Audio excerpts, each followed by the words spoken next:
રાજકોટના ધોરાજીમાં ચક્કાજામ, હિત સમિતિ અને સ્થાનિક મહિલાઓએ રસ્તો કર્યો બંધ। ઓવરબ્રિજની કામગીરીને લઈને યોગ્ય ડાયવર્ઝન ન અપાતા લોકો પરેશાન। જૂનાગઢ રોડ ઉપર ફાટક પર ચાલી રહી છે ઓવરબ્રિજની કામગીરી।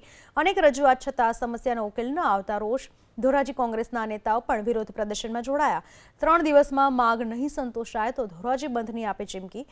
યોગ્ય ડાયવર્ઝનના અભાવે પ્લાસ્ટિક ઉદ્યોગને હાલાકી, મોટા વાહનોને અંદર આવવામાં તકલીફ પડે છે।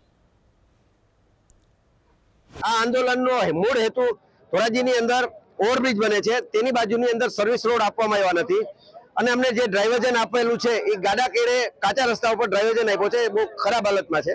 જૂનાગઢ રોડ ઉપરથી હજારો લોકો પસાર થતા હોય છે। આ રોડ ઉપર પ્લાસ્ટિકના મોટા મોટા કારખાનાઓ આવેલા છે, પરંતુ સર્વિસ રોડના અભાવે આ કારખાનાઓને, ધંધાદારીઓને ખૂબ જ મુશ્કેલીનો સામનો કરવો પડી રહ્યો છે।